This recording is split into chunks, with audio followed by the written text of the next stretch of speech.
برادران ملت اسلامی، السلام علیکم ورحمۃ اللہ وبرکاتہ۔ الحمد للہ وکفا وسلام علی حبیبہ المصطفیٰ، اما بعد فاعوذ باللہ من الشیطان الرجیم، بسم اللہ الرحمن الرحیم۔ ان ینصرکم اللہ فلا غالب لکم وان یخذلکم فمن ذا الذی ینصرکم من بعدہ وعلی اللہ فلیتوکل المؤمنون۔ صدق اللہ مولانا العظیم۔ بارگاہ رسالت معاب صلی اللہ علیہ وسلم میں درود پاک کا ہدیہ پیش کریں۔ اللہم صلی علی سیدنا و مولانا محمد معدن الجود والکرم وآلہ واصحابہ الکرام وابنہ الکریم وبارک وسلم صلاة دائمتا سرمدا ابدا۔ اللہ عز و جل قرآن عظیم میں فرماتا ہے، اگر اللہ تمہاری مدد کرے تو کوئی دوسرا غالب آ ہی نہیں سکتا۔ ان ینصرکم اللہ فلا غالب لکم، تم پر کوئی غلبہ حاصل نہیں کر سکتا اگر اللہ تمہاری مدد کرے۔ وَإِن يَخْذُلْكُمْ فَمَنْ ذَا الَّذِي يَنْصُرُكُمْ مِنْ بَعْدِهِ، اور آگے اللہ فرماتا ہے، اور اگر اللہ تمہیں چھوڑ دے یا گرا دے تو کون ہے اس کے بعد جو تمہاری مدد کرے؟ کوئی ہے جو اللہ کے علاوہ تمہاری مدد کر سکتا ہے؟ جب نہیں ہے تو پھر آگے ہونا کیا چاہیے؟ وَعَلَى اللَّهِ فَلْيَتَوَكَّلِ الْمُؤْمِنُونَ، تو مومنوں کو چاہیے کہ وہ صرف اللہ پر بھروسہ کر کے رہیں۔ فتح، نصرت، مدد، یہ سب جو چیزیں ہیں بہت سارے لوگوں کے ذہن و دماغ میں ایسے ہے کہ فوراً آ جانا چاہیے۔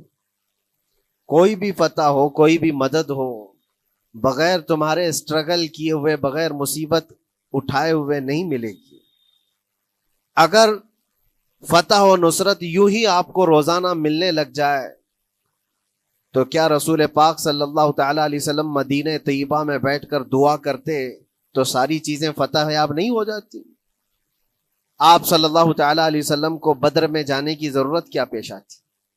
احد میں اپنے 70 جوان صحابہ کی شہادت پیش کرنے کی ضرورت کیا پیش آتی؟ اور اسی طرح سے خیبر ہو کہ حنین ہو کہ طائف ہو، کتنی جنگیں ہیں جس میں اپنی جان کی بازی لگائی صحابہ نے۔ سب سے بڑا معرکہ تو کربلا کا دیکھیں آپ، جہاں پورا کا پورا خاندان شہید ہو گیا ہے۔ تو فتح و نصرت بغیر قربانی کے اور بغیر تکلیف کے ایسی ہی آ جائے؟ آج کے زمانے میں ہم سوچ کر کے بیٹھے، ایسا نہیں ہوتا۔ اسلام زندہ ہوتا ہے ہر کربلا کے باہر، اور اللہ کی مدد آتی ہے، یہ بھی نہیں ہے کہ نہیں آئے گی۔ کچھ لوگ مایوس ہوتے ہیں، کچھ لوگ نروس ہو جاتے ہیں اور بھاگنے پر مجبور ہوتے ہیں۔ یہ امتحانات کی گھڑی ہوتی ہے۔ ایک حدیث پاک میں آپ کو بتاتا ہوں، اللہ کے نبی صلی اللہ تعالی علیہ وسلم ارشاد فرماتے ہیں کہ آخر زمانے میں ایک ایسی عظیم جنگ ہوگی ایمان والوں کی اور رومیوں کے درمیان۔ کفار و مشرکین ہیں اور مسلمین ہیں۔ اس کو ملحمۃ الکبریٰ کہا گیا ہے، قیامت سے قریب ہونے والی یہ سب سے بڑی جنگ ہے۔ اسی سے آپ اندازہ لگائیں، اللہ کے حبیب صلی اللہ علیہ وسلم ارشاد فرماتے ہیں کہ اس میں کفار و مشرکین 80 جھنڈوں کے نیچے آئیں گے، اور ہر جھنڈے کے نیچے 12,000 کی فوج ہوگی، جو تقریباً حساب کرنے پر 9,60,000 کی فوج بن جاتی ہے۔ اگر وہ مومنین سے مقابلہ کرنے کے لیے اتنی بڑی فوج ایک جگہ جمع ہوتی ہے تو پھر اس جنگ کا اندازہ کریں کتنی بڑی۔ اس کو الملحمۃ الکبریٰ کہا گیا ہے اس لیے کہ اس میں گوشت کے چھیتڑے اڑیں گے۔ ملحمہ جو کہا گیا ہے عربی میں کہ گوشت کے ٹکڑے ٹکڑے دیکھے جائیں گے، اس قدر اس میں جانے جائیں گی۔ اس جنگ کے متعلق جو اللہ کے حبیب صلی اللہ علیہ وسلم نے پیشین گوئی کی ہے، جو پہلے سے خبر دی ہے، وہ کیا ہے؟ فرمایا کہ پہلا دن جب ہوگا مقابلہ کا تو اس میں مسلمانوں کی جماعت میں تعداد کتنی ہوگی یہ تو نہیں بتایا گیا۔ کفار و مشرکین کے تو بتایا ہے کہ 80 جھنڈوں کے نیچے آئیں گے، لیکن مسلمان اور مومنین جو لڑ رہے ہیں ان کی تعداد کا کوئی علم نہیں ہے ہمیں، لیکن یہ پتا ہے کہ ان میں سے 1/3، ایک پوری جماعت کا 1/3 حصہ میدان چھوڑ کر بھاگ جائے گا۔ جنگ میں سے وہ میدان چھوڑ کر بھاگ جائیں گے جب اتنی شدت کی چیز ہو رہی ہو، مصیبت آ گئی ہے، تکلیف آ گئی ہے۔ ایک تہائی میدان چھوڑ کر بھاگ جائیں گے. اور ان پر کیا فرمایا حضور پاک صلی اللہ علیہ وسلم فرماتے ہیں وہ دنیا کے روئے زمین کے بدترین لوگ ہوں گے, ان کی توبہ بھی قبول نہیں ہوگی. وہ سب سے بدترین لوگ ہوں گے, پیٹھ دکھا کر جو نکل چکے. دوسرا مرحلہ آئے گا, دوسرا پڑاؤ. یہ ایک بہت سخت سٹرگل کرنے والا میدان ہے, مصیبت اٹھا رہے ہیں, مشقت اٹھا رہے ہیں. دوسرا دن ایسا ہوگا کہ مومنین کی جماعت کا 1/3 ایک تہائی حصہ شہید ہو جائے, قتل ہو جائیں گے. سوچو یہ بہت بڑی بات ہے. یہ دونوں چیزوں پر میں آج آپ سے گفتگو کرنا چاہتا ہوں. ایک تہائی حصہ میدان چھوڑ کر بھاگ جا رہا ہے اور ایک تہائی حصہ قتل ہو گیا, شہید ہو گئے. بچے کتنے ہیں؟ 1/3. لاسٹ میں ایک تہائی حصہ بچا ہے. یعنی ایک میں اگر 3 پارٹ کریں تو 2 پارٹ تو ختم ہو گئے, ایک پارٹ بچا ہے. اور اللہ کے نبی صلی اللہ علیہ وسلم فرماتے ہیں اللہ رب العزت اس آخری تہائی حصے کو فتح مبین عطا فرمائے گا. فتح تو ہے ان کی, فتح ہوگی ان کی, لیکن جو حصہ بچا ہوگا وہ آخر کا 1/3 حصہ ہوگا. اب اس پر مجھے عرض یہ کرنا ہے, مومنوں کو اگر فتح دیکھنا ہے, اللہ کی نصرت اور مدد دیکھنی ہے, تو یہ 2 چیزیں تو برداشت کرنی پڑیں گی. کون سی؟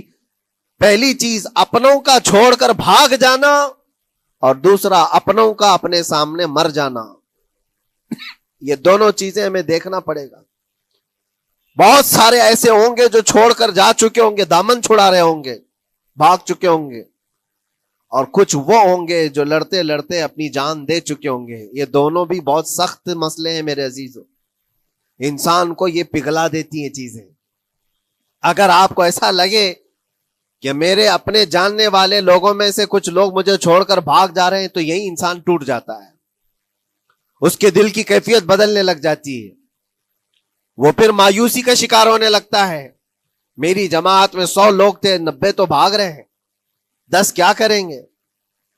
اس کا اندر سے جو عزم تھا, حوصلہ تھا, وہ ڈاواں ڈول ہونے لگ جاتا ہے. اپنوں کا چھوڑنا یہ بہت بڑی آزمائش ہوتی ہے. وہ کسی بھی میدان میں آپ دیکھ لیں, کسی بھی میدان میں اپنے لوگ اگر چھوڑ دیتے ہیں تو یہ اس کے لیے آزمائش ہے بہت بڑی. اور دوسری آزمائش تو یہ ہے, بچے آدھے تھے, اس میں سے تو آدھے انتقال کر گئے. کبھی میرا عزیز دوست, کبھی میرا عزیز مشورہ دینے والا مشیر, کبھی بہت زیادہ مجھے سپورٹ کرنے والا, ایسے لوگ جب انتقال کرنے لگ جائیں تب پھر آدمی پھر ٹوٹ جاتا ہے. کچھ تو بھاگ گئے اور کچھ تو قتل ہو گئے. میں کیا کروں گا میرے عزیزوں؟ جو اخیر میں بچنے والے لوگ جو ہوتے ہیں نا, وہ معمولی نہیں ہیں. وہ اللہ کی ذات پر سب سے زیادہ توکل کرنے والے لوگ ہیں. ان کو کوئی چیز ہٹا نہیں سکتی. اپنوں کی بے وفائی بھی ان کے قدموں میں لرزہ نہیں لاتی, اور اپنوں کا انتقال ہو جانا بھی ان کے حوصلوں کو نہیں توڑتا. تبھی جا کر کے اللہ تعالیٰ انہیں فتح مبین عطا فرماتا ہے. اور یہ چیز ملحمت الکبریٰ میں دیکھی جانے والی تھی, دیکھی جانے والی تھی, جو قیامت کے قریب ہونے والی جنگ ہے. لیکن میرے عزیزوں, آج ہم نے اپنی آنکھوں سے یہ مشاہدہ کیا ہے غزہ کی سرزمین پر, فلسطین میں 15 مہینے کے بعد آج صہیونی حکومتیں اور یہودی غاصب حکومتیں صلح کرنے پر اور ایگریمنٹ کرنے پر مجبور ہو گئی. دنیا ان کے منہ پر تھوک رہی ہے. تم 50,000 سے زیادہ لوگوں کو قتل کر کے صرف 200 لوگوں کو چھڑانے کے لیے آج بھی فتح کا جشن منا نہیں پا رہے ہو, بلکہ پھر جھک کر کے ان کے ساتھ معاہدہ ایگریمنٹ کرنے پر مجبور ہو. یہ فتح ان بچوں کی نہیں ہے تو اور کیا ہے, ان مظلوموں کی نہیں ہے تو اور کیا ہے, جن کے پاس کھانے کو روٹی نہیں ہے اور پہننے کو کپڑے تک نہیں رہ گئے, ان کے علاج معالجے کے لیے دوائیاں نہیں رہ گئی, لیکن عزم اور حوصلہ ایسا ہے کہ اللہ ابھی ہمارے ساتھ. میرے عزیزوں, ان کے توکل اور ان کے عزم کے متعلق یہ صرف اور صرف اخبار کی باتیں نہیں ہیں, سوشل میڈیا کی باتیں نہیں ہیں. مخبر صادق رسول کریم صلی اللہ علیہ وسلم نے 1400 سال پہلے ہی بشارت دی تھی. اللہ کے نبی صلی اللہ علیہ وسلم فرماتے ہیں کہ دمشق کے ابواب یا پھر بیت المقدس کے آس پاس رہنے والوں میں ایک جماعت ہمیشہ قیامت تک ایسی رہے گی جو حق کے لیے لڑتی رہے گی. حضور پاک صلی اللہ علیہ وسلم فرماتے ہیں حق کے لیے وہ لڑتی رہے گی، قیامت تک ایک جماعت ہوگی. اور ان کی فضیلت میں میرے آقا فرماتے ہیں کہ ان لا یضرهم خذلان من خذلهم، ان کو دھوکہ دینے والوں کا دھوکہ ان پر کچھ اثر نہیں کرے گا، یا پھر ان کو چھوڑ دینے والے یا ان کی بات نہیں کرنے والے، یہ سب چیزیں ان کو کچھ بھی ضرر نہیں پہنچائیں گی. میں اس سے قبل اسی مسجد میں آپ کے پاس اس حدیث کو دہرا چکا ہوں، بیان کر چکا ہوں. اللہ کے نبی صلی اللہ علیہ وسلم فرماتے ہیں ان کو کوئی چیز نقصان نہیں پہنچائے گی، دھوکہ دینے والوں کی دھوکہ دڑی ان کا کچھ نقصان نہیں پہنچائے گی. آپ ہو سکتا ہے سوال کریں، عمارتیں ٹوٹ کر راکھ میں بدل گئی، ہزاروں بچے قبروں میں سو گئے، کتنی عورتیں بیوہ ہو گئیں، کتنوں کے گھر اجاڑے گئے، کتنوں کے ہاتھ پیر توڑے گئے ہیں، بمباری میں وہاں پر کون صحیح سلامت رہا، 2 لاکھ کے قریب لوگ متاثر ہوئے، اور مولانا آپ کہتے ہیں حضور نے فرمایا حدیث میں ان کو کچھ نقصان نہیں ہوگا. یہ نقصان نہیں ہے تو اور کیا ہے؟ ہو سکتا ہے آپ کے ذہن میں یہ سوال گردش کر رہا ہو، آپ بار بار یہ سوچ رہے ہوں گے اللہ کے نبی نے فرمایا ان کو کوئی چیز نقصان نہیں دے گی، دھوکہ دینے والوں کی دھوکہ دڑی سے ان کا کچھ بگڑے گا نہیں. اتنا تو بگڑ چکا، پورا راکھ میں بدل گئے، علاج کرانے کے لیے دوائی تک نہیں ہے، تو پھر کیا؟ اللہ کے نبی نے کیا فرمایا کہ ان کو نقصان نہیں پہنچے گا، ان کو ضرر نہیں ہوگا. پھر یہ ساری تکلیفیں اور یہ ضرر کیا ہے؟ میں بتاتا ہوں میرے عزیزوں، جسم کا نقصان، جان کا نقصان، مال کا نقصان، جائیداد کا نقصان، یہ اللہ کے نبی نے نہیں فرمایا. یہ نقصانات مومن کے لیے کوئی معنی نہیں رکھتے. اگر ایمان سلامت ہے تو پوری کائنات سلامت ہے، اور یہ اللہ تبارک و تعالیٰ نے آج تک ان کے ساتھ رکھا ہے. ان کا ایمان محفوظ ہے، ایمان موجود ہے، جس کی وجہ سے یہ سارے نقصانات کچھ معنی نہیں رکھتے. اس لیے کہ یہ تکلیفیں، یہ جو ساری مصیبتیں آئی ہیں، اس پر تو اللہ تعالیٰ نے اجر عظیم کا وعدہ فرمایا ہے، اجر عظیم کا وعدہ فرمایا ہے. ہاں اگر ایمان ہی چلا جاتا تو پھر کون سی جنت ملتی، کون سی خوشبو جنت پاتے؟ کچھ نہیں ہوتا. ایمان سلامت ہے، جس کی وجہ سے انہیں دنیا میں بھی اللہ سرخروئی عطا فرمائے گا. ایک بھی جگہ سے کہیں ان نہتے مسلمانوں کو جو غریب مظلوم ہیں اور ٹوٹے پوٹے ہاتھوں اور ٹکڑے پہنے ہوئے بچے ہیں، ان کو کوئی یہ نہیں کہتا کہ یہ ظالموں کے لوگ ہیں، بلکہ ہر کوئی یہ کہتا ہے ایک ظالم کے خلاف جس کے پاس دنیا کے سارے آئٹم پاور ہیں، لیکن یہ نہتے بچے کھڑے ہیں، دعائیں بھی ان کے ساتھ ہیں اور رحمت الہی بھی ان کے ساتھ ہے. سلام ہے ان غزہ کے مظلومین کو. اور وہاں تو بچے، مرد تو مرد، عورتیں. آپ نے سنا ہوگا ان جوان لڑکیوں کا، میں نے دیکھا تھا، وہ کہہ رہی تھی کہ ہم رات کو برقع پہن کر کے اور رات کو ہم حجاب پہن کر کے سو جاتی ہیں، اس لیے کہ بمباری میں جب گھر تباہ ہو جاتے ہیں، صبح لوگ لاشیں اٹھانے آتے ہیں تو کہیں ہم بے پردہ لاشوں میں نہ مل جائیں. سلام ان بہنوں کو. آج وہ عورتیں سبق لیں ان سے جن کو اللہ نے ہر طرح کی نعمتیں دی ہے. تمہارے گھر میں جائیداد بے پناہ ہے، مال و دولت بے پناہ ہے، کپڑے روز بدلنے کے لیے تمہارے پاس ہیں، سب رکھ کر کے تم عورتوں کو، آج ہم بازاروں میں جو بے پردہ دیکھتے ہیں، یہ شادی محلات میں ہر جگہ جو عورتوں کی بے حیائی اور بے پردگی دیکھ کر پھر میں سوچتا ہوں سلام ان بہنوں کو جو موت کی رات بھی حجاب ہٹانا نہیں چاہتی، اس لیے کہ دنیا سے جائیں تو اللہ کی بارگاہ میں حجاب کے ساتھ جائیں. یہ ایمان ہو تو پھر اللہ تبارک و تعالیٰ کی مدد بھی آتی ہے، نصرت الہی آتی ہے. مجھے بتاؤ میرے عزیزوں، 50,000 کا خون کر دینے والا وہ ظالم اور غاصب اسرائیل، وہ اپنے 200 قیدیوں کو چھوڑا کیوں نہیں سکا؟ وہ حاصل کیوں نہیں کر سکا 200 لوگوں کو؟ بلکہ ان میں سے 5 لوگوں کو کیوں نہیں حاصل کر سکا؟ 50,000 کو قتل کر ڈالا، اور وہ بھی سیویلینز کو، شہریوں کو جن سے تمہارا مقابلہ ہے، ان کی موت کی تو کوئی خبر ہی نہیں آتی. جو تم سے برسر پیکار ہیں، جو لڑ رہے ہیں، ان کے موت کی خبر نہیں آتی. بچوں کی موت، عورتوں کی موت، ہاسپٹل میں موت، یہ سارا جو ناچ دیکھا گیا ہے 15 مہینے سے ہم دیکھتے آئے. لیکن افسوس اس بات کا ہے میرے عزیزوں، اللہ کا عذاب ان ظالم بادشاہوں پر بھی آئے گا جو ان کی موتوں پر دیکھ کر تماشے کر رہے ہیں. وہ اپنی عیاشیوں میں مصروف ہیں، وہ اپنے عیش قدوں میں شراب نوشی اور کباب خوری پر مصروف ہیں، اور ان بچوں کی تڑپتی ہوئی لاشوں پر وہ اپنی کرسیاں سجائے بیٹھے ہیں. وہ عرب کے ظالم بادشاہ کہاں ہیں؟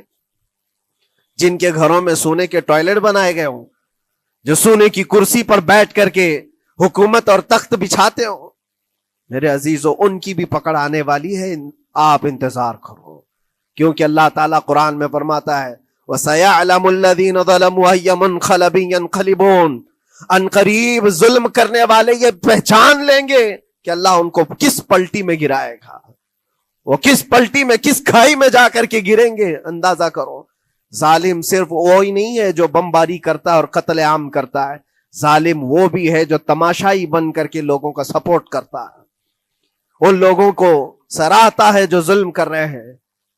افسوس کا مقام ہے وہ چیختے رہ گئے، چلاتے رہ گئے ہیں، اور پھر اخیر میں وہ بچوں نے پکار کر کے یہ بھی کہا ہمیں کسی جگہ سے مدد کی امید نہیں ہے، نہ ہمارے پڑوسی ملک سے، نہ کسی بہت بڑے مسلم بادشاہ سے، ہمیں امید ہے فتح کی اور مدد کی تو پروردگار عالم سے ہے۔ اور یقیناً مومنوں کے لیے اللہ نے یہی فرمایا وَعَلَى اللَّهِ فَلْيَتَوَكَّلِ الْمُؤْمِنُونَ، اور مومنوں کو چاہیے کہ صرف اللہ ہی پر بھروسہ کریں۔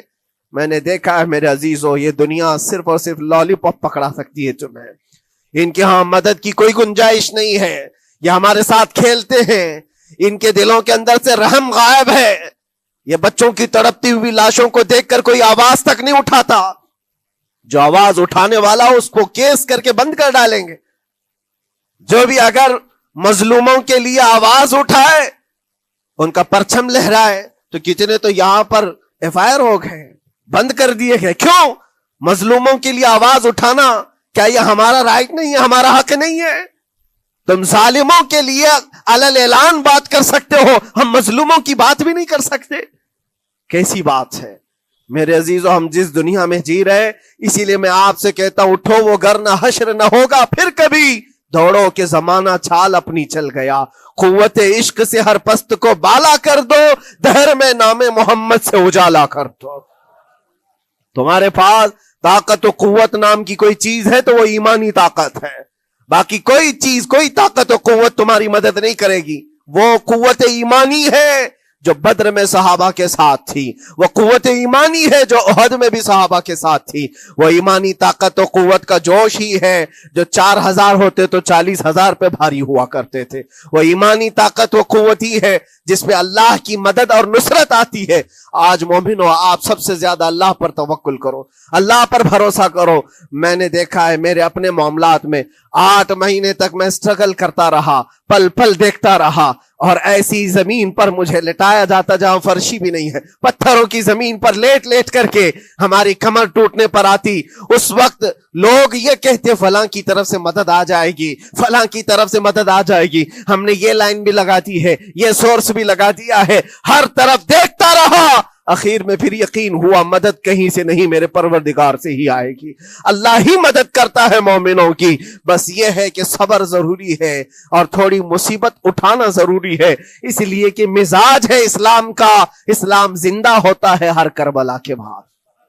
اپنی قربانیاں دو اور قربانیاں ضائع نہیں ہوتی، رنگ لائیں گی، ہماری شہادتیں رنگ لائیں گی، ان بچوں کی شہادتیں رائے گاہ نہیں جائیں گی جو 40,000 کے قریب شہید ہو چکے ہیں، وہ رنگ لائے گی۔ فتح بیت المقدس کے لیے ان کی قربانیاں، ان کی شہادتیں ایک عظیم باب بن کر کے نکلیں گی، ایک عظیم دروازہ بن کر کے نکلیں گی۔ آپ انتظار کرنا، وہ دن قریب آ رہا ہے جس کے متعلق میرے مصطفیٰ نے بشارتیں دی ہیں۔ ایک وقت وہ آئے گا جب امام مہدی کا ظہور ہوگا اور صرف پرچم اسلام لہرائے گا، وہ دن آئے گا، یہ قربانیاں ضائع نہیں جائیں گی میرے عزیزوں۔ اور اللہ کریم نے قرآن میں فرمایا، آپ لوگ ڈرتے ہوں گے مولانا پھر سے یہ ساری چیزیں بول رہے ہیں، ان کو برا لگے گا، ان کو برا لگے گا، بہتوں کو برا لگے گا، یہ میری بات نہیں، قرآن کہتا ہے وَلَوْ كَرِهَ الْكَافِرُونَ وَلَوْ كَرِهَ الْمُشْرِكُونَ۔ اللہ قرآن میں فرماتا ہے يُرِيدُونَ لِيُطْفِئُوا نُورَ اللَّهِ بِأَفْوَاهِهِمْ، لوگ تو چاہتے ہیں اللہ کے چراغ کو اپنے منہ کے پھونکوں سے بجھا دیں،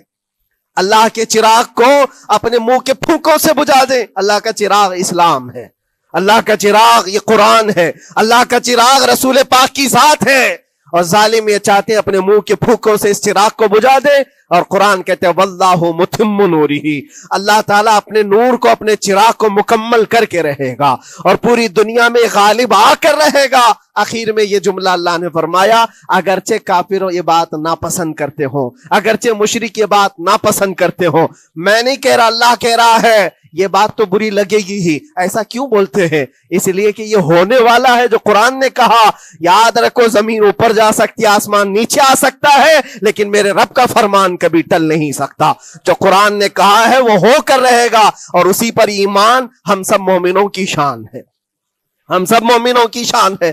بس آپ کے لیے ذمہ داری یہ ہے، آؤ ان برائیوں کی وادیوں سے جس میں پڑے ہوئے ہو، نوجوانوں سے میں گزارش کرتا ہوں، تمہاری نمازوں کا حساب کر لو، تمہارے اپنے اعمال کا حساب کر لو۔ اللہ کی مدد کو پکارتے ہو تو یقیناً اپنے چہرے صاف تو کر لو، اپنے دلوں کو پاک تو کر لو، اپنے اعمال، اپنی پیشانیوں کو مسجدوں کے سجدوں سے سجا تو لو۔ پھر مانگنے میں تمہیں ایک مزہ بھی آئے، ایک لطف بھی آئے، رحمان کی بارگاہ میں ہاتھ اٹھائیں تو آپ کو لطف بھی آئے، اپنے لیے بھی اور مظلومین کے لیے بھی مانگنے میں مزہ تو آئے۔ لیکن جب آج ہاتھ اٹھاتے ہیں تو پھر یہ دل میں بات آتی ہے، فجر تو قضا کر کے سویا تھا، عشاء تو پڑھا نہیں تھا، اور میرے حالات یہ ہیں، حرام کھایا ہوا ہے، کسی کا مال غصب کیا ہوا ہے۔ ان تمام معاملات کو لے کر کس طرح سے ہاتھ اٹھاؤ گے اللہ کی بارگاہ میں؟